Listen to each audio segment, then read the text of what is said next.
네, 여러분 반갑습니다. 예, 자, 평균은 보니까 사회에 우리 단원별 모의고사 사회는 평균이 69.4네. 너무 많이 나온 것 같은데 점수. 아 진짜 원래 평균은 원래 한 60점 이렇게 나와야 되는데 너무 잘 나온 거 아니에요, 여러분들? 69.4는. 예, 좋습니다. 69.4고 그 다음에 문제 한번 보도록 하겠습니다. 한번 보시면 1번 문제부터 한번 볼게요, 여러분들.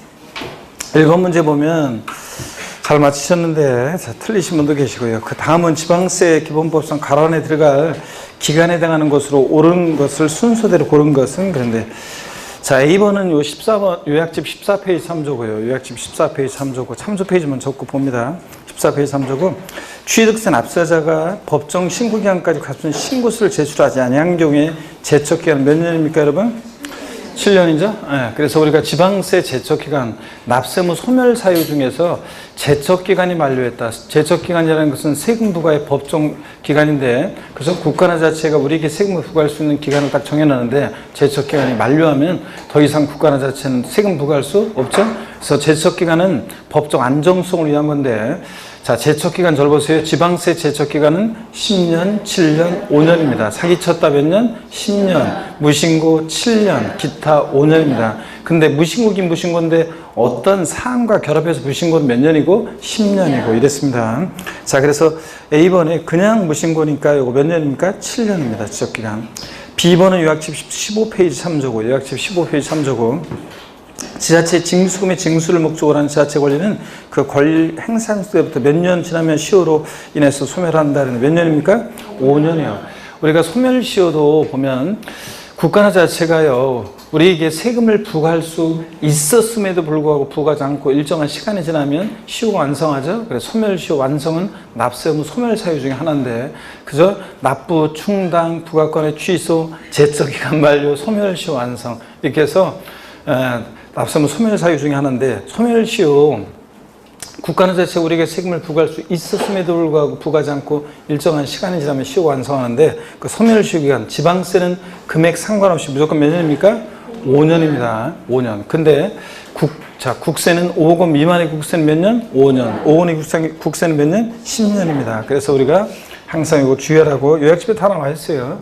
그래서 소멸시효 기간, 소멸시효는 자, 그래서 지방세는 금액 상관없이 무조건 소멸시효요. 세금을 부과할 수 있는 때로부터 5년 지나면 시효 완성하고 더 이상 세금 부과할 수 없도록 합니다. 국세는 근데 금액에 따라 달라지죠. 그래서 5억 원 미만의 국세는, 자, 5억 원 미만의 국세는 몇 년? 5년인데 5억 원 이상의 국세는 소멸시효가 몇 년이다? 10년이라는 거, 요거 여러분들. 자, 외우고 계셔야죠. 그래서 우리가 소멸해서 납세무 성립학성 소멸해서 시험 문제 28에 나왔는데 소멸 사유를 물어봤는데, 만약에 소멸해서 또 물어본다 그러면 이렇게 제척기간과 소멸시효에 관한 자세한 내용을 깊게 물어볼 가능성이 또 있습니다. 자, 이렇게 4번 정답이었고, 그 다음에 2번 문제 보시니까 국세 및 지방세 기본법상 조세 채권과 일반 채권의 관계에 관한 설명으로 틀린 거는데, 이게 이제 작년 29회 시험 때 기출문제죠. 작년에 이렇게 문제가 나왔기 때문에 이 국세 지방세 우선의 원칙과 예외는 시험에 또 나올 가능성이 높지 않습니다. 독립화 문제로는. 그래서 나오면 뭐 종합 문제지 또 독립화 문제로 나올 가능성이 높지는 않은데, 그래도 한번 우리가 쭉 정리해 둘 필요가 있다고 그랬습니다. 그렇죠, 여러분들? 네, 요건 작년 기출문제인데 1번 지문 보면 요약집 15페이지 3조고요. 요약집 15페이지 3조고, 납세 담보물 매각 시 압류에 관계되는 조세 채권은 담보 있는 채권보다 우선한다 그러는데, 조세들 상관에 어떤 게 우선할 거냐. 근데 요약집 15페이지 보면요, 요약집 15페이지 한번 볼까요? 15페이지 보시면 국세지방세 우선권에서 요약집 15페이지 보세요. 10번 테마. 자, 그래서 이게 이제 가끔씩 나오는 건데, 작년에 제가 나온다고 강조를 드렸고, 나올 가능성이 높다. 자, 29회 아니면 30에 나온다는데 작년에 나왔어요. 그래서 한번 보시면, 그래도 국세 및 지방세 우선권 보니까 동그라미 1번이요. 국세나 지방세 가산금 체납조원비는 다른 공간에 따라 채권의 우선에서 징수세죠. 담보가 없이도. 그래서 얘네들 근대 사이에서는 체납조원비가 1등이고, 체납자의 재산을 압류, 운반, 보관, 매각하는 데 소요된 비용인 체납손비가 1등이고, 그 다음에 2등이 국세나 지방세. 국세하고 지방세는 순위가 같아요. 뭐 국세라고 해서 지방세보다 우선하고 그러지 않습니다. 그 다음에 가산금 이런 순서로 우리가 징수가 됩니다. 그래서 이것도 한번 또 종합문제 속에 주문 한 줄 나왔었고요. 그래서 얘네들 사이에서 얘네들은 일반 채권이나 공과금보다 담보 없이도 우선해서 자 체납자 예산이 매각됐을 때 그 매각 금액에서 우선해서 가져가는데 체납준비 1등, 2등이 지방세나 국세, 3등이 뭐다? 가상금이고. 그 다음에 이제 동그라미 뭐 조세들 상호간에는 어떤 게 우선하냐? 이게 이제 작년 시험에 정답표로 나온 거죠. 담보된 조세가, 담보 자본한 조세가 1등입니다. 2등이 압류한 조세고 3등이 달라고 교부 청구한 조세 순서입니다. 그러니까 어떤 게 집행해서 가져가기 쉬운지를 생각하시면 되는데 2등이 압류한 조세, 3등이 달라고 교부 청구한 조세 순서입니다. 그리고 이제 국세지방세 우선권의 예외가 나오는데 이거 좀 이따 보고요. 일단 여러분요. 그래서 그 2번 문제 1번 지문은 다시 한번 보시면 납세 담보물 매각 시 압류에 관계되는 조세 채권은 담보 있는 조세 채권보다 우선한다. 그러니까 틀렸어요, 여러분들? 담보된 조세가 1등이고요. 2등이 압류, 3등이 달라고 교부청구세 순서니까. 그래서 1번이 정답이었습니다. 그래서 요약집에 작년에도 공부했던 분들 다 우리가 배웠던 거고 작년에 요약집에도 이렇게 있었던 거 이렇게 나왔습니다. 그래서 자 1번이 여러분 정답이었고 그 다음에 이어지는 얘기들은 이제 2번 문제는 국세지방세 우선권의 예외예요. 그러니까 조세 채권보다 더 우선하는 것들이 있는데 요것에 대해서 여기 이제 요약집 15페이지부터 16페이지까지 쭉 나와 있어요. 요걸 갖다가 제가 다른 모습으로 한번 이렇게 쭉 한번 설명을 드려보겠습니다. 여러분 쭉 나와 있는 거.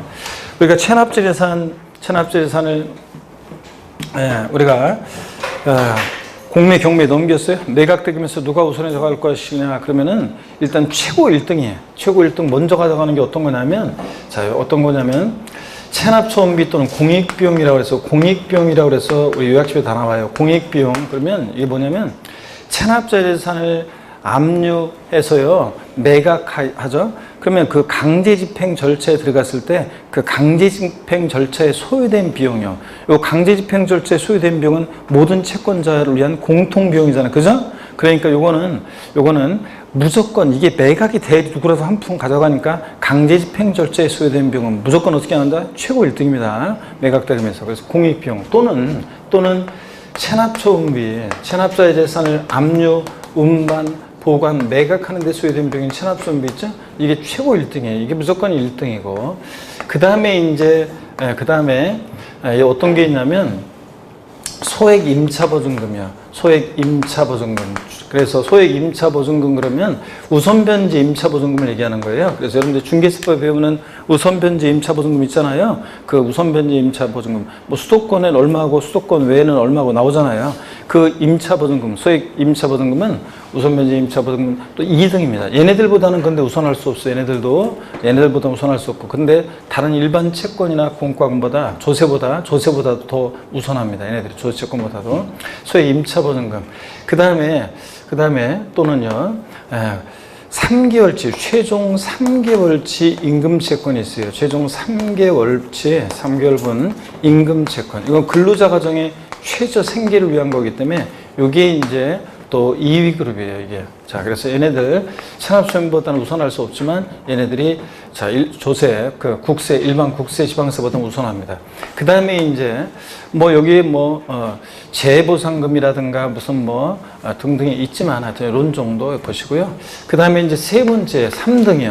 1등, 2등, 3등은 항상 딱 정해져 있는데요. 3등이 어떤 거냐면 당의 그 재산에 부과된 조세 그래서 그 재산에 부과된 조세. 요거 알고 있는지 시험에서 여러 번 물어봤는데요. 그 재산에 부과된 조세. 당해세라고 해요. 흔히 우리가 당해세라고 하는 건데 그 지방세에서는 이제 당해세라고 하는데 그 재산에 부과된 조세. 그래서 그 재산 자체에 부과된 조세가 어떤 거냐면요. 이런 게 있어요. 재산세요. 자, 그 다음에 또 어떤 거 있습니까, 여러분? 재산세나 뭐 친구. 항상 못 따라다녀요? 특정 부동산분 지역자원시설세. 특정 부동산분 지역자원시설세. 이 항상 재산세 따라다니잖아요, 친구. 물라폰을 보면 안 따라다니죠. 그 다음에 또 지방교육세예요. 지방교육세인데 재산세나 자동차세 부가세로서 지방교육세는 또 재산세에 따라서 또 우선 징수입니다. 그 다음에 자동차세도 있는데 제가 자동차세는 생략하고요. 그 다음에 종합부동산세, 종부세. 얘네들을 보니까 공통점이 뭐냐면 그 보유하는 재산에 부과된 세금들이잖아요. 그 재산에 부과된 주세들. 여기 지금 어디에 나오냐면 요약집에 다 나와 있어요. 요약집 몇 페이지냐면 16페이지에 다 그 순서가 나와 있습니다. 역시 16페이지에. 그래서 얘네들 그 재산에 부과된 조세 있죠? 얘네들은 반드시 아셔야 되는데 또 여기에 이제 어떤 게 또 추가되냐면 그 보유하는 재산에 부과된 세금들이죠? 또 상속세 증여세. 상속세 증여세. 상속 증여세는 상속 증여받은 재산에 부과된 세금들이잖아요. 이런 것들 등등이 그 재산에 부과된 세로서 항상 얘네들은 어떤 것보다 우선하냐면 얘네들은요. 그 재산에 부과된 주세는 법정기일이라고 그랬어요. 여러분 보세요. 법정기일. 법정기일이라는 것은 조세채권과 피담보채권 사이의 우선 여부를 정하는 날인데요. 법정기일이에요. 법정기일. 그래서 제가 이제 3, 4월 달 이런 거 강의하고 그럴 때 5, 6월 달인가 3, 4월 달인가 5, 6월 달은 설명드린 것 같고 어떤 곳에서 3, 4월 달 같은 때도 이런 거 이제 강의 안 하고 3, 4월 달에 안 하고 5, 6월 달에도 제가 어떤 곳은 강의를 안 하고 그냥 지나간 곳도 있어요. 그래서 나중에 문제 풀 때 한번 설명하겠다 아니면 이런 식으로. 그래서 안 한 곳이 있는데 국세지방세 우선의 원칙과 예외에 대해서 자세한 얘기예요. 대충만 설명하고 그랬는데 작년에는 안 그랬어요. 그런데 올해는 이렇게 한단 말이에요. 근데 어떤 수강생은 또 보면 왜 저 설명 안 하고 설렁설렁 넘어가냐? 또 그런 사람들이 있어요. 아이고, 진짜 선생님 기쁜 뜻은 모르고. 자, 출제 시험에 되는 것으로 제가 되는 것은 은연중에 알게 모르게 연락에 강조를 하고 올해는 좀 출제 가능성이 낮다 그런 것들은 좀 소홀히 하면서 넘어가고 그래야지. 그러면 다 그냥 뭐 교재 나와 있는 건 다 그냥 처음부터 그냥 막 다 알려줘 봐요. 그럼 여러분들이 소화도 못 하는데 그죠 여러분들? 그래서 꼭 그런 사람들이 꼭 있더라고 보면 아유 진짜 좀 공부를 못 하는 분들이야. 그런 분들은 뭐가 공부할 때 하여튼 핵심 어떤 건지도 알고 포인트 하고 수험생은 수험생답게 요령껏 준비해서 그래서 그렇게 해서 해야 되는데 그냥 그런 분들이 있단 말이죠. 그래서 그래봐서 소용없어요. 그런 분들 몇몇 때문에 제가 중요하다고 생각하고 그런 것에 대한 그 강약 이런 거 있잖아요. 이런 것들을 제가 제 스케줄대로 가는 거지 뭐 그런 분들이 몇 분들이 뭐 얘기한다고 그래가지고 그죠? 그런 거 신경 써가지고 다 뭐 처음에 막 그런 것 이런 거 막 강의하고 근데 이제 한 번 정도는 근데 다 자세히 한번 정확히 알고 갈 필요 있어요. 우리가 지난 순환에 한번 배웠고요. 또 한번 특강할 때도 배웠고요. 또 한번 봅니다. 법정기일이라는 게 뭐냐면 조세채권과 피담보채권세의 우선 여부를 정하는 날이에요. 그런데 조세채권과 피담보채권 사이에 우선 여부를 정하는 날인데 이 법정기일이라는 게 우리 요약집에도 있어요. 신고 납부하는 세금은 신고일을 법정기일로 하고 고지서를 통해서 징수세 낸 세금들은 그 납세 고지서 발송일이요. 도달일이 아니라 고지서 발송일을 법정기일로 해요. 그러니까 고지서 발송일이나 그 다음에 신고일, 이런 법정기일이요. 예외도 있지만, 이 법정기일 만약에 전에 만약에 저당권이나 질권 같은 저당권, 질권, 전세권 등 이런 것들이 설정이 돼요. 그러면 이 저당권 등에 의해서 담보되는 채권 있잖아요. 민법에 배우죠? 피담보채권이라고 했을 때 저당권 등에 담보되는 이 피담보채권이요. 이 피담보채권은 법정기일 전에 만약에 설정이 됐다, 신고이나 고지서 발송일 전에, 그러면 이 피담보채권이 국세, 지방세 같은 조세 채권보다 있죠? 국세, 지방세 같은 일반 조세 채권보다 어떻게 하냐? 더 우선해요. 피담보채권이. 자, 그 다음에 또 그럼 법령의 반대적으로요. 법정기일 후에 만약에 저당권 등이 설정이 됐다, 그러면 저당권 등이 설정이 됐다. 그러면 이 담보되는 피담보채권 있죠? 담보되는 이 피담보채권은 국세지방세보다 우선할 수 없습니다. 조세채권보다 우선할 수 없다. 자, 그래서 이런 거예요. 근데 맹꼴등이 있어요. 맹꼴등이 어떤 거냐면, 맹꼴등은 일반 채권이나 공과금은, 일반 채권이나 공과금 있죠? 이런 것들은 항상 맹꼴등이에요. 자, 그러면 맹꼴등이고. 그러면 여러분 보세요. 법정기일 전에 설정된 피담보채권 있잖아요.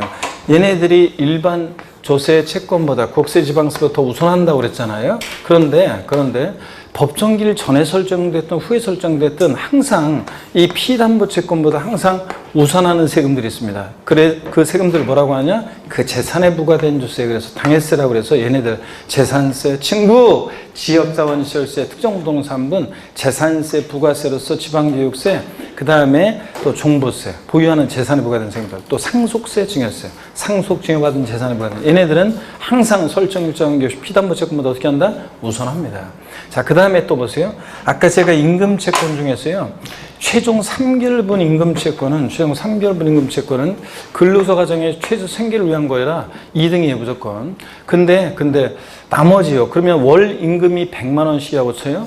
자, 총 임금채권이 예를 들어서 1000만 원이에요. 그러면 300만 원은 일단 우선하고, 자, 국세지방세보다. 근데 나머지 700만 원 기타 임금채권 어떻게 할 것이냐 그러면, 이 기타 임금채권은요, 저당권이나 질권 등의 담보되는 이 피담보채권보다 우선할 수 없어요. 기타 임금채권은 우선할 수 없는데, 근데 문제는 이 기타 임금채권은 피담보채권, 자, 조세 채권보다 우선하는 피담보채권보다는, 그러니까 피담보채권보다 우선하지 못하는 국세지방세보다는 얘네들이 더 우선해요.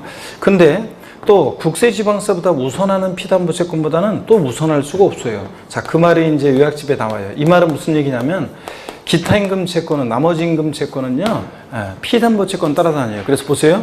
여기 그림을 보세요. 피담보채권이 국세지방세보다 우선하면 덩달아 바로 뒤따라서 국세지방세보다 우선하고, 자, 피담보채권이 국세지방세보다 후순이면 덩달아서보다 후순이다, 그런 얘기입니다. 이해되십니까, 여러분? 이렇게 해서 우리 매각대금에서 누가 우선해서 가져갈 것이냐, 국세지방세 우선의 원칙과 예외에서 예외에 관한 겁니다. 조세권보다 더 우선하는 것들이 있는데, 자, 다시 여러분, 최고 1등은 어떤 거라고요? 공익비용 또는 체납수원비, 강제집행 절차에 소요된 비용이 무조건 1등이고, 2위 그룹이 이제 소액임차보증금, 우선변제 소액임차보증금, 최종 3개월 무임금채권, 또 그 다음에 3등 딱 정해주세요. 그 재산에 부과된 주세. 당해세들은 법정기일 전에 설정됐던 후에 설정됐던 이 법정기일 조세 채권과 피담보채권세 우선용을 정하는 말인데, 신고나 납부하는 세금은 신고일, 또 고지서를 통해서 증세는 세금은 고지서, 납세 고지서 발송일을 말하는데, 이 법정기일 전에 설정된 후에 설정된 당해세는 항상 우선합니다. 그럴 때 법정기일 전에 저당권액이 설정됐다면 피담보채권은 일반 국세지방세보다 어떻게 한다? 우선하고, 그 다음에 기타 임금채권은 바로 뒤따라 다닙니다.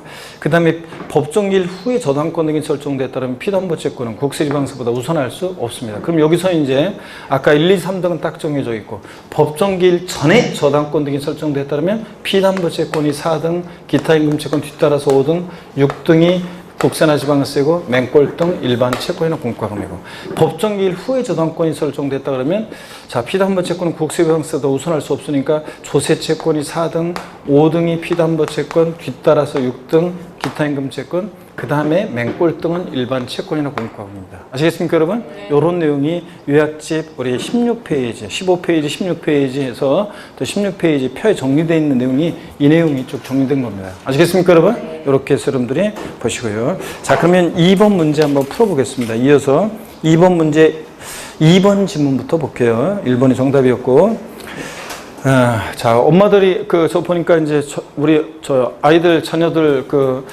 둔 어린 유치원, 초등학교, 중학교, 유치원 아니겠구나. 중학교, 고등학교 둔 엄마들은 애들이 방학해가지고 애들 챙겨주고 그러라고 좀 늦게 나온 것 같은데, 자, 스트레칭 한번 하고 본격적으로 보겠습니다. 모 운동부터 합니다, 여러분들.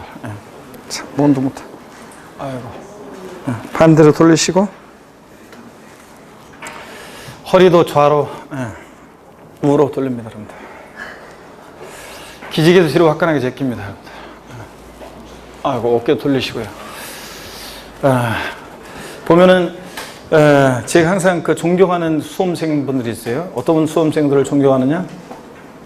하나는 직장 다니는 직장맘 엄마들 있잖아요. 진짜 슈퍼우먼이에요, 진짜. 직장 다니면 애들 저기 하면서 직장 다니고 이렇게 하기도 힘든데 거기다 공부까지 하는 거예요. 이거 진짜 힘든 겁니다. 저도 강의와 관련한 공부가 아닌 다음에는 강의와 관련한 공부나 제가 법조문을 보고 책을 보고 무슨 뭘 연구하고 그러지. 이거는 직업이니까 이거는 먹고 살기 위해서 이제 하는 공부잖아요. 그거 말고는 다른 책 같은 거는 볼 여력이 없어요. 제가 책을 굉장히 어렸을 때부터 좋아했는데, 책 읽는 걸 좋아하는데도 다 망고가 다 만사 귀찮아가지고 강의 끝나고 삭진이 다 쑤시고 다 몸이 그 다음에 저 뭐야 아니 그냥 저 진이 빠져가지고 다른 건 아예 그냥 하기도 싫어요 그냥. 그리고 책 보기도 싫고. 그런데 공부한다는 이 얼마나 힘든 건지 그 사람들. 제가 뭐 강의하는 거와 관련한 거 외에는 저 다른 거랑 저 책 볼 여력도 없고 마음에도 안 생겨. 그런데 그래서 제가 직장맘들 존경하고 대단한 거예요 의지가. 하겠다는 그런 마음도 대단한 거. 그 다음에 제가 이제 보면 60대, 70대 우리 수강생들 있잖아요. 이분들도 대단한 거예요. 60대, 70대 분들은 이게 여기 학원에서 공부하시는 분들은 우리 오늘 보니까 이렇게 거의 우리가 60대, 지금 70대 우리 거의 없는데 보면은 다른 곳은 지금 많이 있는 곳은 많이 있으셔요. 우르르 이제 그분들끼리 몰려다니시고 그러는데 여기 보니까 여기는 거의 우리 없네요.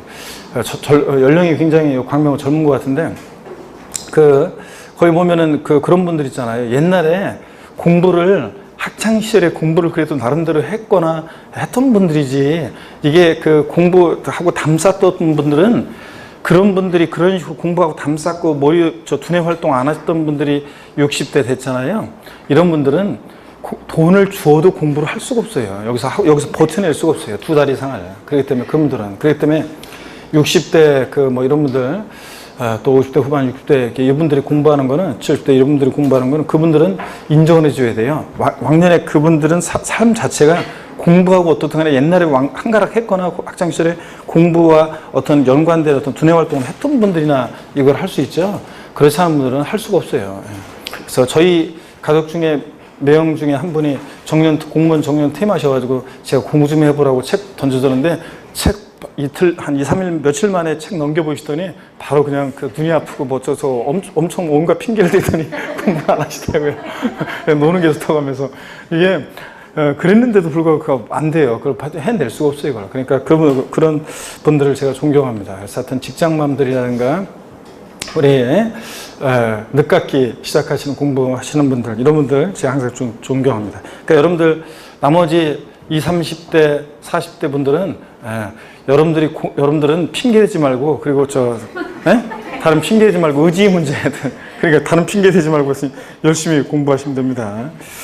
자, 그리고 다 해낼 수 있는 시험이고, 이거는 어떻게 간에 60%를 득점하는 거니까 그 과정까지가 힘들고, 공부라는 게 금방 까먹고, 수업용 공부라는 게 그렇고, 또 애들이 아니다 보니까 바쁘고 그런 일이 있지만, 그래도 의지의 문제입니다. 열심히 하시면 됩니다. 자, 2번 문제, 2번 지문부터 이제 준비되셨으면 본격적으로 풀어보겠습니다. 2번 지문 보니까요. 재산의 매각대금 배분 시 당해 재산에 부과된 종합부동산세는 당해 재산에 설정된 전세권에 따라 담보된 채권보다 우선한다 그랬는데, 여러분요, 종합부동산세는 어떤 세금입니까, 여러분? 당해세잖아요, 얘네들. 재산세, 종부세 이런 애들 당해세잖아요. 그 재산에 부과된 세금들은 무조건 피담보 채권보다 어떻게 한다고요? 우선합니다, 얘네들이. 자, 전세권에 따라 설정된 담보된 채권보다 우선합니다. 2번 취득세 신고서를 납세지 관할 지자장에게 제출한 날 전에, 이게 뭐냐면 법정기일 전에, 우리가 신고 납부하는 세금은 법정기일이 언제라고 했어요? 신고일. 고지서를 통해서 징수할 때는 고지서 도달이 아니라 발송일. 그러니까 여기서 말하는 것은 취득세처럼 신고 납부하는 세금은 신고서 제출한 날 전이라는 건 뭐예요? 법정기일 전이라는 얘기입니다. 법정기일 전에 저당권 설정 등의 사실이 증명되는 재산을 매각하여 그 매각 금액 중에서 취득세를 징수하는 경우에 저당권에 따라 담보된 채권은 취득세 어떻게 한다? 우선한다. 자, 법정기일 신고서 제출일 신고일 전에 법정기일 전에 이게 설정이 됐어요. 저당권 등이. 그러면 이 피담보 채권은 국세지방세보다 취득세보다 어떻게 한다? 우선합니다. 피담보 채권이. 그 얘기입니다. 그 다음에 4번 강제집행으로 부동산을 매각할 때 그 매각 금액 중에서 국세를 징수하는 경우에 강제집행 비용 국세 우선한다. 여러분, 강제집행 절차에 소요된 비용, 공익비용 또는 생업소원비는 무조건 얘네들이 최고 어떻게 한다? 1등입니다. 무조건 1등입니다. 얘네들은. 당연히 국세지방세보다 우선합니다. 그 다음에 5번 봅니다. 재산의 매각대금 배분 시 당해 재산에 부과된 재산세는 당해 재산에 설정된 저당권에 따라 담보된 채권보다 어떻게 한다? 우선한다. 당해세잖아요. 재산세, 친구, 특정 부동산분, 지역자 현실세, 재산세, 부가세로서 지방교육세, 또 자동차세도 있지만 제가 뺐고 종부세, 보유하는 재산, 대표적인 보유세들이잖아요. 그 다음에 상속증여세. 그 당해세들은 그 재산에 부과된 조세들은 얘네들보다 피담보 채권보다 항상 어떻게 한다? 우선합니다. 그래서 이제 이번 문제 작년에 나왔지만 오늘 이렇게 완벽하게 이제 이 문제를 통해서 정리해 두시고 갑니다, 여러분들. 아셨죠, 여러분? 네, 그리고 자, 3번 문제 보겠습니다. 3번 문제 보면 요약집 요거 102페이지 3조고요. 여러분들이 많이 틀리고 그런 것들 조금씩 바꿔가지고 이번에는 드래그해서 그대로 안 붙이고 조금씩 바꾸세요. 조금씩 바꾸고 또 그 다음에 또 새로운 문제 또 작년에 또 여기 또 공부했던 분들 중에는 작년 문제 갖고 또 계속 또 혹시 작년 문제 다 버렸겠지만 또 그런 분들도 계시고 그러니까 문제를 또 이렇게 바꾸고 저렇게 조금씩 바꾸고 또 새로운 문제 집어넣고 이렇게 해가지고 다 했습니다. 3번 문제 봅니다. 요약집 102페이지 다음과 같은 조건으로 상속받은 주택을 양도하였다. 오늘 만점자가 없으신가? 없었던 것 같은데 다행이네요. 만점자가 저 지난주 거 만점 맞았잖아요. 그러니까 내가 진짜 굉장히 자존심 상해가지고 만점은 어떻든 간에 못 맞게 만점은 못 맞게 하려고 상당히 그 오늘도 만점 요렇게 하면 만점은 못 맞겠지 해가지고 최소한 몇 문제는 틀리게 한두 문제라도 틀리게 하려고 노력을 했습니다. 여러분들. 자, 어떻게 하나 그래도 잘 하고 계시고요. 자, 3번 문제 보시니까 약간 근데 더운 것 같아요. 아유, 제가 요새 더위에 민감해가지고. 이거 풀어야 되나? 자, 보시면 3번 문제 한번 보겠습니다. 됐어요. 일단 뭐 강의를 자, 한번 해보겠습니다. 자, 3번 문제 보시니까 다음과 같은 조건으로 상속받은 주택을 양도했다. 이에 대한 양도세 설명으로 틀린 거 우리 앞에 했습니다. 보유기한의 기산점에 관한 문제였습니다. 이게 피상속인 보유기한이 2년 10개월, 상속인 보유기한이 10개월, 상속에 대한 등기했고 양도항시 국내 소재 1주택에 해당하며 피상속인과 상속인은 다른 세대에 해당하는데 만약에 동일세대원이면 이 동일세대원으로부터 상속을 받으면 1세대 1주택 비과세 2년 보유한 계산할 때 상속 개시일 전에 상속인과 피상속인이 동일세대원으로서 보유했던 기간도 통산합니다. 그래서 그것을 피하기 위해서 다른 세대원이라고 했습니다. 그러니까 상속 개시로부터 보유한 따진다는 얘기고요. 1번 그래서 양도소 당시 1세대인 경우 비과세 받을 수 없다 그랬는데 맞죠 여러분들? 왜냐하면 자 1세대주택 비과세 자 2년 보유한 따질 때 상속받은 자산은 역사가 언제 시작돼요? 상속 개시로부터. 그러니까 얼마 보유한 거예요? 10개월 보유했습니다. 2년 보유 못했으니까 비과세 못 받아요.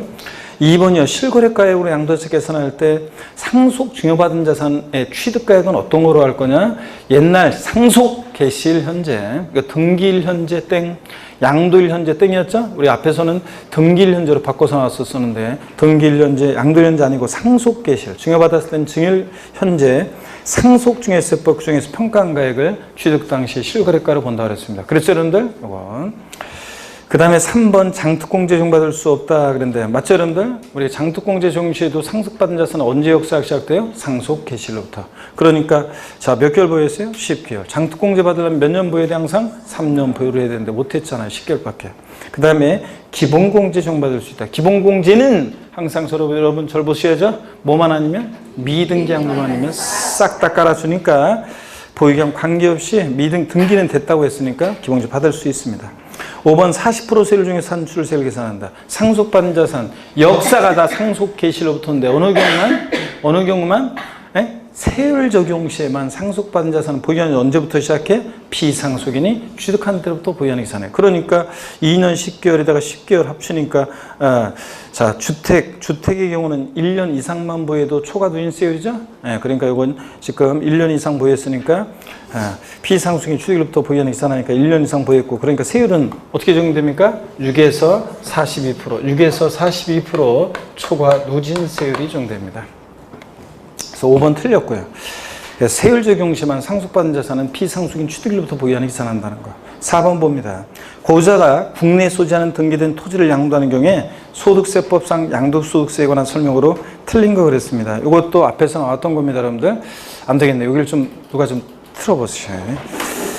자, 4번 계속 이어서 보시면 1번 지문 봅니다. 특수관계인으로부터 시가 10억 원의 토지를 9억 원에 취득한 경우에 양도책 계산 시 취득가액은 9억 원이다 그랬는데 우리 뭘 배웠냐면 부당행위 계산부인 특례 배웠습니다. 그러면 특수관계자 간의 부당행위 계산부인 특례를 배웠는데 특수관계자 간에만 적용되고 그 다음에 저도 세법 고수입니다. 저가양도 고가양수의 경우에 무조건 근데 특수관계자 간에 저가양도 고가양수했다고 특례 적용되는 것은 아니고 조세 부당 감소가 있어야 되는데 그 판단 어떻게 한다 그랬어요? 시가와 대가 차이가 금액을 얼마? 3억 원 이상 차이 나거나 시가의 몇 프로? 5% 이상 차이 나면 얘네들의 계산을 부인하고 시가를 양도하여 취득가로 다시 계산한다 그랬습니다. 그럼 여기 보세요. 특수관계자가 아니고 시가 10억의 토지를 9억 원에 취득했습니다. 고가로 취득했습니까? 자, 시가보다 뭐하게 취득했어요? 낮게 취득했잖아요. 저도 저가 양도하거나 고수, 고가 양수, 시가보다 높게 취득해 낮게 취득하면 특례 적용해야 하나요? 안 해요. 그러니까 특례 적용 안 되니까 취득가격은 얼마로 합니까? 9억 원이다. 맞죠, 여러분들? 만약에 특례가 적용됐으면 얘네들의 계산을 부인하고 취득가격을 시가로 계산했겠지만 특례 적용 안 되니까 실제 거래한 가액은 얼마? 9억 원을 취득가격으로 합니다. 맞고요. 이번 추계 방법으로 양도책 산정할 때 필요계산 공제액은 취득 당시 기준 시가의 100분의 3을 곱한 금액을 한다. 이 문제 자체가 거주가 국내 수자는 등기된 토지니까 자 우리가 추계 방법으로 양도책 계산할 때 매가만기 취득가액 불문에서 취득가액을 매가만기 적용한다. 그러면 기타 필요경비는 필요계산 공제액을 적용하는데 어떻게 적용한다? 3, 7, 1 등기된 토지 건물은 취득 당시 기준 양도 당시 아니에요. 취득 당시 기준가액 공제를 몇 프로? 3%요. 맞고요. 3번입니다. 등기된 비사업용 토지를 양도하는 경우 장특공제 대상이 된다는데 비사업용 토지도 등기되고 3년 이상 보유하면 장특공제 받을 수 있습니다. 4번 해당 토지가 법령이 정한 비사업용 토지에 해당하는 경우 기본세율은 16에서 52%이다. 우리가 비사업용 토지는 등기되고 2년 이상 보유했을 때 기본세율 적용될 때 원래 6에서 42% 기본세율에다가 몇 프로 할증합니까? 10%를 할증해서 16에서 52%까지 초과 누진세율 적용됩니다. 맞고요. 5번 요약집 107페이지 참조고요. 참조 페이지만 적고요. 요약집 107페이지 참조 5번 질문 지난주에도 자세히 설명드렸습니다. 예정신고기한 내 신고하지 않은 경우에 확정신고라면 예정신고에 대한 무신고 가산세 몇 프로요? 50% 감면해 줍니다. 그래서 예정신고 안 하면 다음 연도에 확정신고를 했다 할지라도 예정신고에 대한 가산세는 적용됩니다.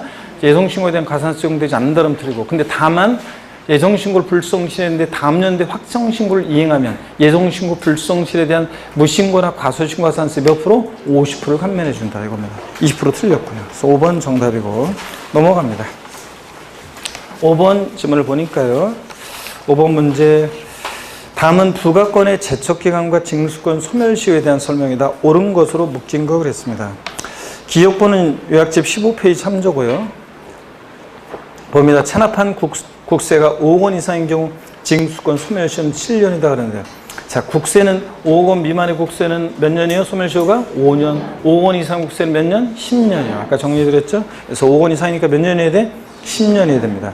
니은번 요약집 14페이지 참조고 부담보증에 따라 수송자에게 증여세가 발생되고 증여자에게 양도세가 발생되는 경우에 증여세와 양도세의 제척기간은 달리 적용된다 그랬는데 여러분요 우리가 제척기간 국세 제척기간은 10년, 7년, 5년입니다. 일반 양도세 같은 소득세, 법인세, 부가세 등 일반 국세는 10년, 7년, 5년 사기쳤다 10년, 무신고 7년, 기타 5년입니다. 다만 상속세나 증여세 상속세나 증여세, 부담보 증여시 증여세, 부담보 증여시 증여세로서 발이 헛나갔다. 부담보 증여시 양도소득세는 증여세 규정을 따라가가지고 상속세, 증여세, 부담보 증여시 소득세, 양도세는 15년, 15년, 10년입니다. 사기쳤다 15년, 무신고 15년, 기타 10년이요. 그래서 여기에 부담보 증여에 따라 수송자에게 증여세가 발생되고 증여자 양도세가 발생되는 경우 즉 부담보 증여의 경우 소득세는 증여세와 양도세 제척기간은 달리 적용된다는데 똑같습니다. 15년, 15년, 10년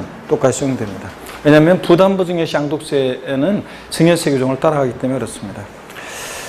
같이 적용되고 디귿번 요약집 14페이지 참조고 증여를 원인으로 취득하는 경우로서 법정 신고기간까지 과수인 신고서를 제출하지 아니한 경우에 지방세 제척기간은 10년이다 그랬는데 자 여러분요 우리가 아까 지방세 제척 기간이요 10년, 7년, 5년입니다. 사기쳤다 10년, 무신고 7년, 기타 5년. 근데 그냥 무신고는 7년인데 어떤 사항과 결합해서 상속이나 증여를 원인으로 취득한다거나 어떤 사항과 결합해서 무신고는 몇 년이라고 그랬어요? 10년이라고 했습니다. 10년. 그래서 디귿번은 어떤 사항과 결합해서 신고기한 내 신고에서 제출하지 아니한 경우 무신고니까 이건 10년입니다. 그래서 옳은 것은 3번 옳죠? 디귿번 3번 정답입니다. 6번 문제 보시면요. 납세무자의 재산에 대해 국세와 다른 채권의 행사가 양립하면 일반적으로 국세가 우선하지만 다른 채권이 우선하는 경우가 있다. 이에 대한 설명으로 틀린 거 그랬습니다. 6번은 요약집 15에서 16페이지 참조고요. 15에서 16페이지 참조고 1번 질문 봅니다. 지방세 체납손비는 국세가상금에 우선한다. 체납손비가 무조건 1등이라고 그랬습니다. 여러분들 무조건 1등이고 그 다음에 2번 법정기일 전에 주택임대차법에 따라 대항요건과 확정일자를 갖춘 임차보증금은 국세가상금에 우선한다는데 요약집에도 이런 내용이 나와 있어요. 법정기일 전에 만약에 대항요건과 확정일자를 갖춘 임차보증금은 국세가상금에 어떻게 한다? 우선합니다. 그 다음에 3번 근로기준법에 의한 소액 임차보증금이요 최종 3개월분은 국세가상금에 어떻게 한다? 우선한다. 우선변제 임차보증금 2등이라고 그랬잖아요. 쟤네들은 2위그룹이고 소액 임차보증금 최종 3개월분 임차권 얘네들은 어떻게 한다? 무조건 2위그룹이고 그 다음에 4번입니다. 교부청구한 국세는 선압류한 지방세 가상금보다 우선한다 그랬는데 작년에도 요 문제 이렇게 하면서 우리가 했으면 작년 29회 시험 때 답을 맞출 수 있었어야 돼요. 작년에도 요거 했단 말이에요. 이렇게 똑같은 문제집에서도 하고 이렇게 특강하면서도 하고 했었단 말이죠. 그 다음에 그렇기 때문에 동영에서도 나왔었고 그러니까 요거 우리가 작년에 요 비슷한 거 맞췄어야 되는데 4번 교부 청구한 국세는 선압류한 지방세 가상금보다 우선한다는데 그래요? 아닙니다. 아까 조세들 상호간에 1등은 어떤 거라고요? 담보된 조세가 1등. 뭐 여기 봐도 소용없고 아까 제가 요약집에서 봤었잖아요. 자, 담보된 조세가 1등이고 2등이 압류한 조세, 3등이 달라고 교부 청구한 조세 순서잖아요. 그러니까 교부 청구한 국세는 선압류한 지방세 가상금보다 우선할 수 없습니다. 4번 자, 이거 정답이고요. 5번 국세와 지방세는 평등중에 의한 동순위를 채택하고 있다. 그렇죠, 여러분들? 국세, 지방세 순위는 똑같아요. 7번입니다. 7번 문제 요약집 16페이지 참조고 7번 문제 요약집 16페이지 참조고 이렇게 나왔었어요. 이건 기출 문제고요. 체납된 조세 법정기일 전에 법정기일 그러면 조세채권과 피담보채권 사이 우선 여부를 정하는 날인데 신고 납부하는 세금은 신고일이고 고의소를 통해 증수되는 세금은 고의소 발송이고요. 그럴 때 법정기일 전에 채권 담보를 위해서 갑이 저당권 설정 등기한 사실이 부동산 등기부등본에 의해서 증명되는 갑소유 토지 A의 공매대금에 대해서 그 조세와 피담보채권이 경합되는 경우에 피담보채권보다 우선 징수하는 조세가 아닌 거 그랬습니다. 법정기일 전에 설정된 저당권에 담보되는 피담보채권보다 우선하는 조세가 아닌 거 그랬습니다. 어떤 겁니까 여러분? 딱 봐도 답이 보이죠 여러분들? 네? 딱 봐도 보이잖아요. 그래서 딱 봐도 여러분들이 답이 보여야 되는데 그래서 양도소득세 여러분들 네. 나머지 애들 종부세, 지역자원시설세, 특정부동산분, 재산세 친구 그리고 재산세 부과된 지방교육세 얘네들은 그 당의 재산에 부과된 조세들이죠 여러분들 네, 그래서 얘네들은 설정일자관계 없이 피담보채권보다 항상 우선합니다. 근데 양도소득세는 법정기일 전에 설정된 피담보채권보다 우선할 수 있다 없다? 없는 조세입니다. 그래서 1번이 정답이고 나머지 애들 2번부터 5번까지는 그 재산에 부과된 조세들 당해세라고 흔히 얘기하는데 얘들입니다. 그래서 1번 정답. 8번 문제 봅니다. 지방세 기본법상 부가징수 및 불복에 관한 설명으로 옳은 것은 그랬습니다. 1번에 납세자가 법정 신고기한까지 소득세 과세물 신고서를 제출하지 아니에요. 해당 지방소득세를 부과할 수 없는 경우에 지방세 부과 제척기간은 5년이다 그랬는데 여러분 자 몇 년입니까? 예? 자 지방세요. 그냥 자 지방세 우리가 제척기간 보시면 10년, 7년, 5년, 사기쳤다 10년, 무신고 7년, 기타 5년. 어떤 사항과 결합해서 무신고 10년 이거잖아요. 그래서 지방소득세 무신고니까 몇 년입니까? 7년입니다. 2번 요약집 17페이지 참조고 지방세 관한 불복 시 불복 청구인은 이의 신청을 거치지 않고 심판 청구를 제기할 수 없다 그랬는데 여러분요. 이의 신청은 임의적이라고 그랬습니다. 여러분들 조세 불복에서. 그래서 조세 불복에서 보면 조세 불복 제도 한번 볼까요, 여러분들? 조세 불복. 우리가 조세 불복은 여기 보세요. 조세 불복은 국가나 자치로부터 우리가 조세에 관한 부당한 처분을 받았다 그러면 가만히 있으면 안 되겠죠? 예, 우리가 적절로 불복, 조세에 불복하는 불복 청구인은 권리구제를 받아야 되는데, 자, 요약집에 거기 다 나와 있습니다. 먼저 이의 신청을 할 수 있고, 특히 지방세 같으면 이제 이의 신청을 시장군수한테 할 수 있고, 근데 이 이의 신청, 요거는 뭐라고요? 임의적이라고 그랬습니다. 꼭 반드시 거쳐야 되는 절차냐? 그렇지 않습니다. 이의 신청은 임의적이고. 근데 우리가 또 보면은 괜히 이쪽으로 갔네. 자, 안 되겠다. 저쪽으로 가서 여기 지우도록 하겠습니다, 여러분들.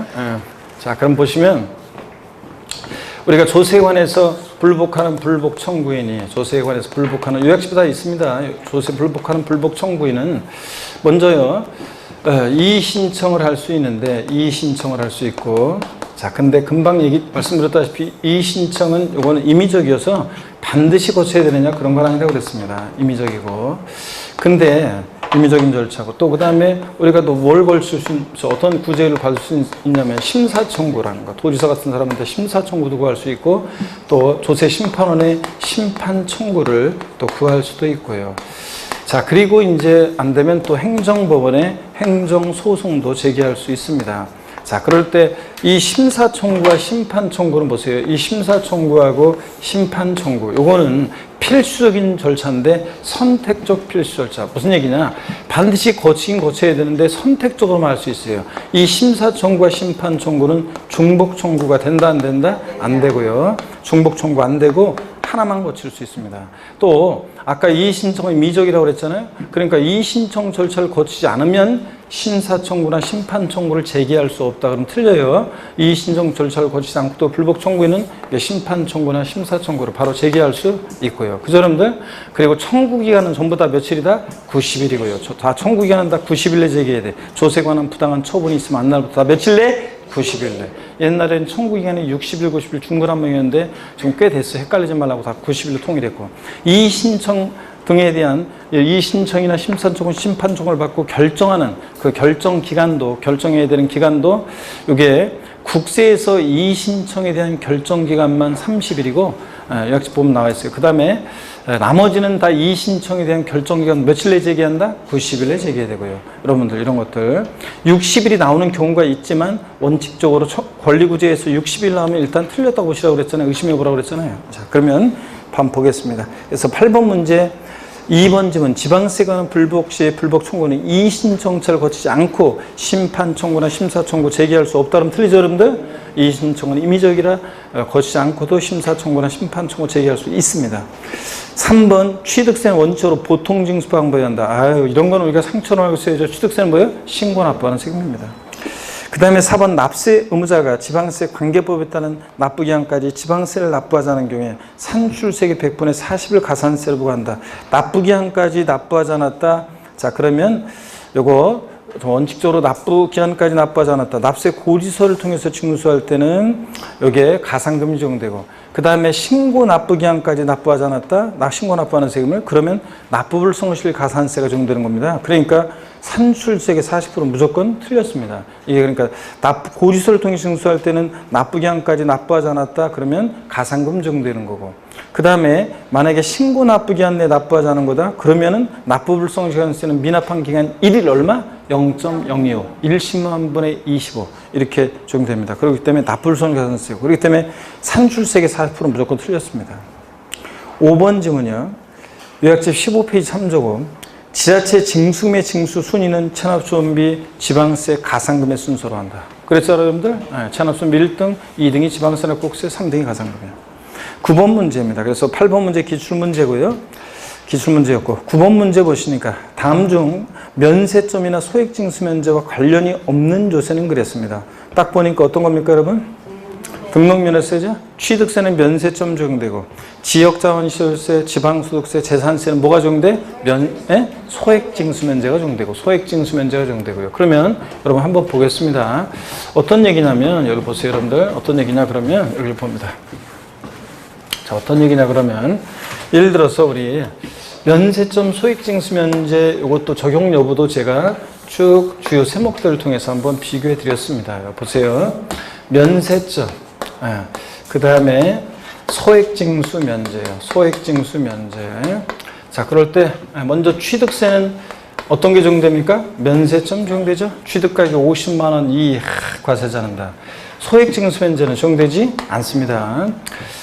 등록면허세는 수수료적 성격의 주세라 공짜로 등기등록 안 해주죠. 그래서 면세점, 소액징수면제 다 없고, 얘는 오히려 등록면허세는 최저한세 규정이 있어가지고 등록면허세 산출한 세기 그 밖의 등기등록 세율보다 적으면 그 밖의 등기등록 세율을 이용한다. 그 말은 자, 등록면허세 부동산 등기 시 세기 6,000원 미만 나왔다. 얼마? 6,000원 납부하게 한다. 이거지.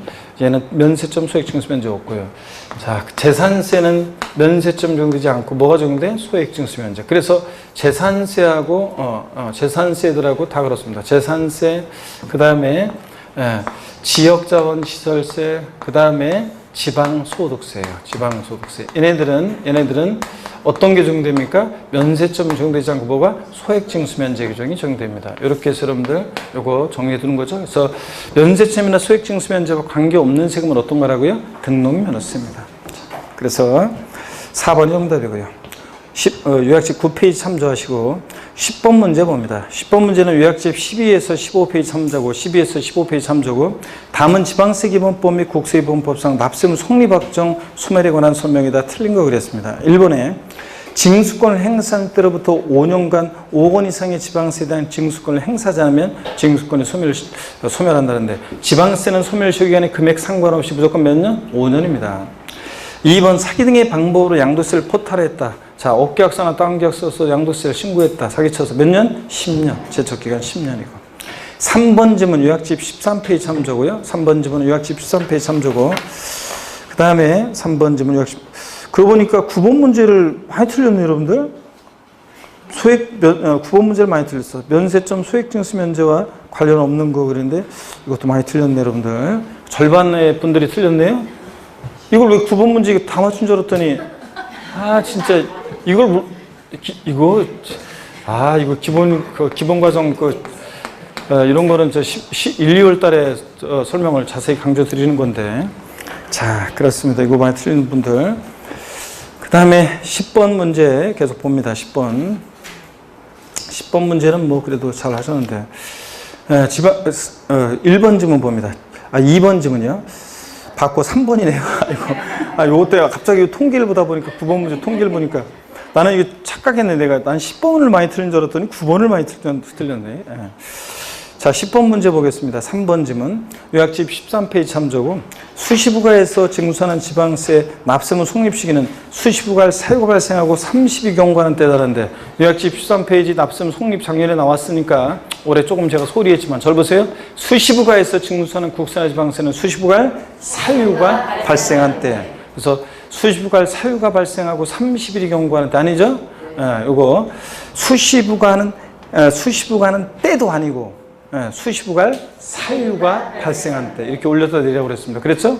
이거는 어떻게 잘 맞췄네요. 그래도 3번 정답입니다. 나는 9번하고 10번하고 지금 퍼센트가 헷갈렸네. 내가 이렇게 보니까 지금 다시 보니까 진짜 10번을 많이 틀린 줄 알고 별 표시해놨더니 저 9번을 많이 틀렸네. 자, 여러분들 이 쉬운 걸 갖다가 하여튼 10번 그래서 3번 틀렸습니다. 수시부가할 사유가 발생한 때 올렸다 내리라고 그랬고 4번 소득세 납세문 성립 시기는 과세기간이 끝나는 때. 기간을 단위로 과세하니까 소득세, 법인세, 부가세는 과세기간이 끝나는 때고 소득 얻은 때, 소득 발생할 때, 소득 지급하는 때 아니고요.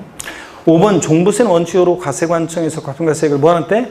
결정하는 때 확정됩니다. 종부세는 원칙 정부가 과세하니까요.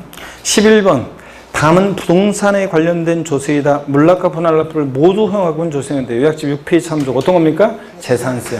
지방세에서 물납과 분할납부 모두 허용되는 세금 어떤 거? 재산세만. 국세에서 물납과 분할납부 모두 용되는 세금은 상속세만. 국세에서는 상속세만. 지방세는 재산세만. 3번입니다. 그 다음에 12번 문제 보겠습니다. 조정대상 지역 내 주택 등에 대한 양도세에 관한 설명이 다 틀린 거였습니다. 또 이거는 또 지난번에 냈던 거 많이 틀린 거 반복해서 또 낸 겁니다.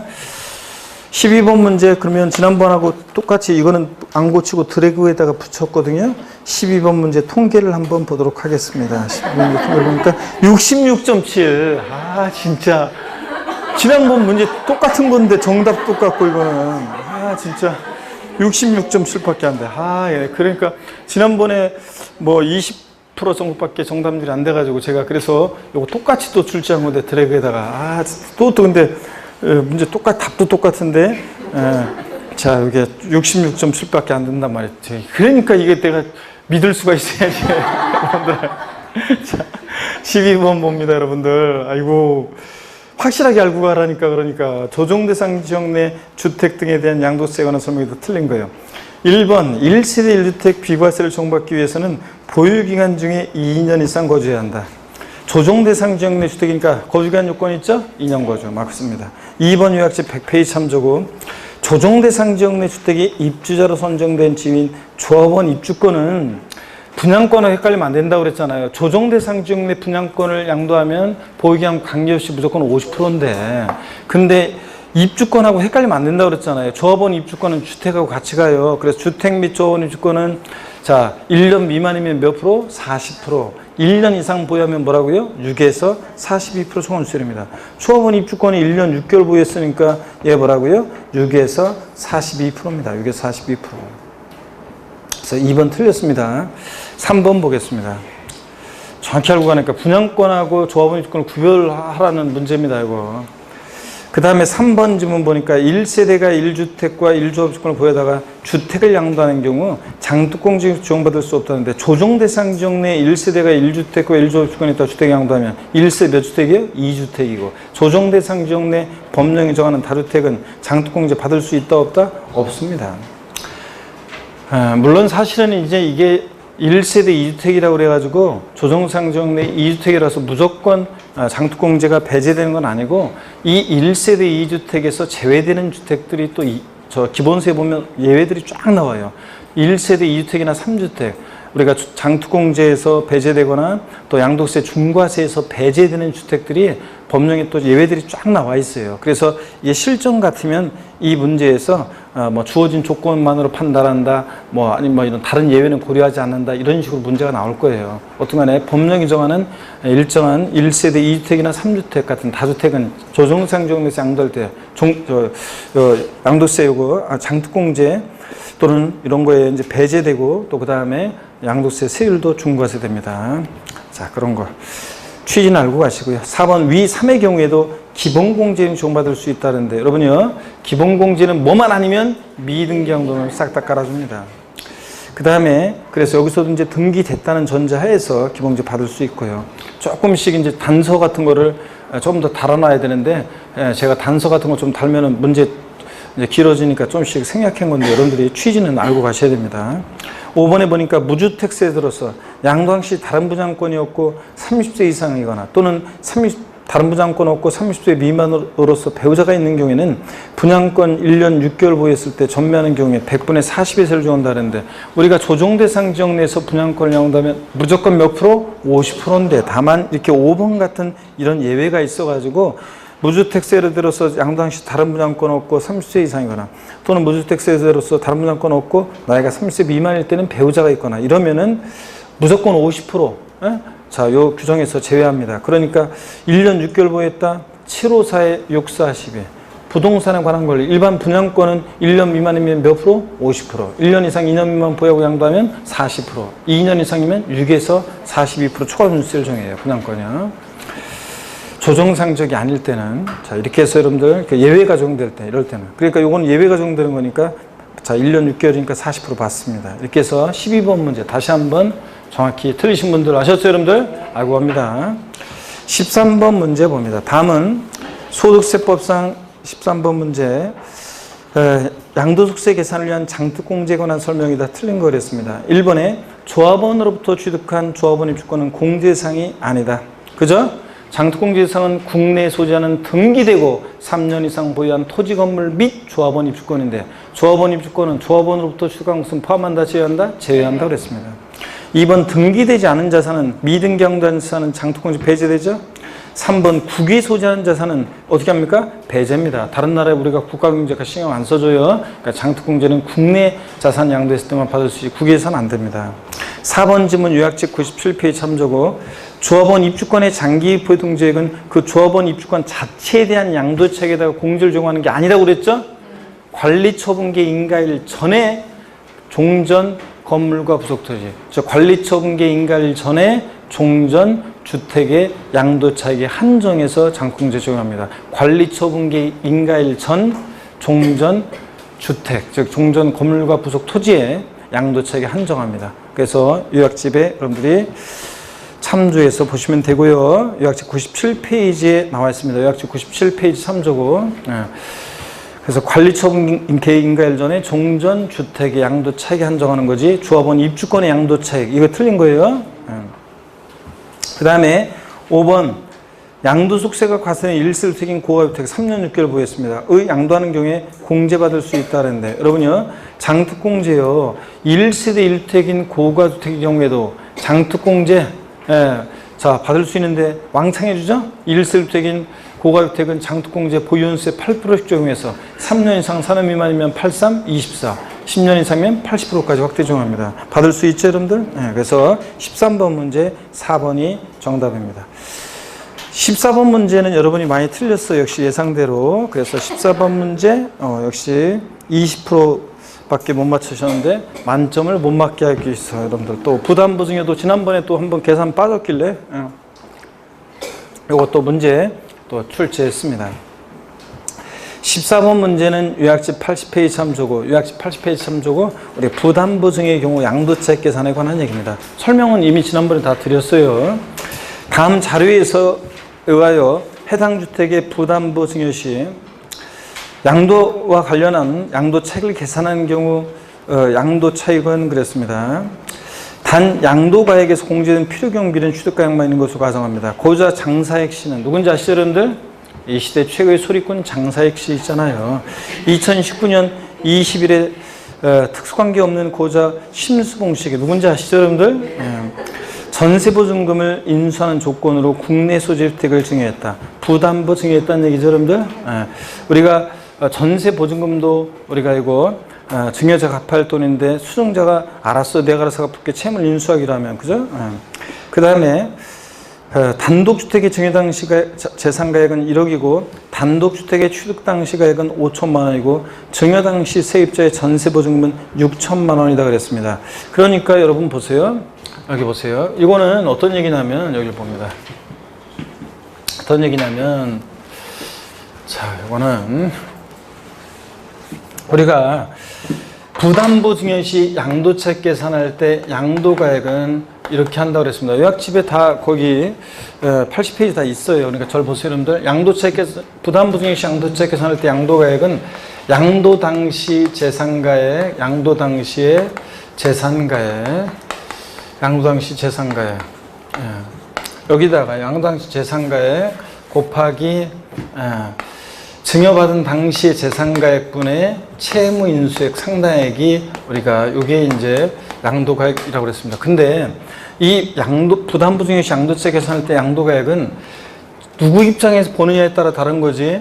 요거 이 사례 같으면 지금 1억 원 있잖아요. 단독주택의 증여 당시 재산가액 1억 원이 증여자 입장에서 보면 양도 당시 재산가액인 거고 수증자 입장에서 보면 증여 당시 재산가액이 1억인 거고 그래서 이건 누구 입장에서 보냐는 거지 같다고 그랬잖아요. 그러니까 항상 부담보증여 시 양도차익 계산할 때 양도가액은 뭐가 된다? 채무인수액 상당액이 된다 그랬습니다. 여기 채무인수액 상당액이 얼마예요? 6천만 원. 수증자가 전세보증금도 갚아야 할 돈이잖아요. 증여자가. 그걸 수증자가 알았어. 내가 알아서 갚을게. 그러면 6천만 원이 채무인수액 상당액이잖아요. 그래서 6천만 원이 여기에 이제 양도가액이 되는 거고 여러분 채무액 상당액이 무조건.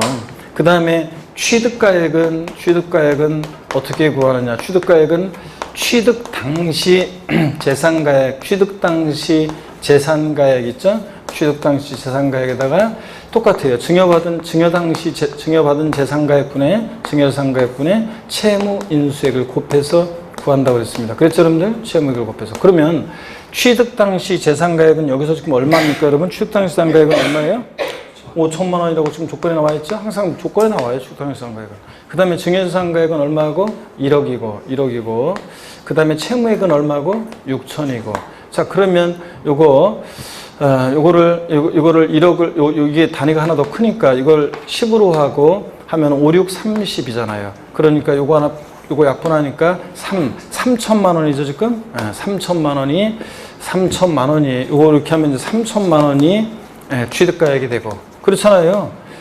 아니, 이거 증여상가액 1억이고, 취득 당시 상가액 5천, 채무액은 6천. 그러면 요거, 1억, 그러니까 이거 하면은 5, 6, 30하고 이걸 10으로 하면, 이거 단위가 크니까 이거 10으로 하고, 이렇게 5, 6, 30 하면, 약분하면 요거 3천만 원입니다. 이렇게 하면. 네? 이렇게 구하잖아요. 암산으로 되는 거예요, 이거. 그러면은 양도가액 6천만 원에서 취득가액 3천원을 빼니까 양도차익은 얼마가 되는 거예요? 3천만 원이 됩니다. 이렇게 3천만 원. 이렇게 계산하는 거예요. 아시겠습니까, 여러분? 네. 물론 뭐 계산기 있으니까 아까 누가 계산기 두드리던데 계산기로 하면 돼요. 그래도 되고. 자, 여기서 그 14번은 여러분요 1번이 정답입니다. 1번에. 양도가액 6천, 채무액 상당. 그 다음에 취득가액은 계산하면 3천, 빼서 3천만 원입니다. 1번 정답이고요. 15번 문제 봅니다. 15번 문제만 풀고 좀 쉴게요. 15번 문제는 요약집 11페이지 참조고요. 다음은 지방세, 가산세에 관한 설명으로 틀린 거랬습니다. 1번에 지자체장은 지방세 기본법 또는 관계법에 따른 의무를 위반한 자에 대해서 해당 법령이 정하는 바에 따라 가산세 부과할 수 있다. 그렇죠? 신고나 부음을 불성시했을 때 가산세. 2번 가산세에는 가상금을 포함하지 않는다. 우리 징수 순서상 뒤에 나온 가상금이 어떻게 앞에 가산세 포함돼? 가산세는 가상금을 포함하지 않습니다. 3번 가산세는 해당 의무가 규정된 지방세 관계법에 해당 지방세 세목으로 한다. 그 말은 가산세도 조세에 어떻게 한다? 포함시킨다. 그런 말이고. 그 다음에 4번이요. 지방세를 감면하는 경우에 가산세는 그 감면 대상에 포함한다. 여러분, 세금을 감면해 줄 때 가산세까지 감면해 주는 것은 아니라고 그랬습니다. 요약집 11페이지에 나와 있어요. 그래서 세금을 감면해 줄 때 가산세까지 감면해 주는 것은 아니라고 그랬습니다. 그래서 포함한다 틀렸고.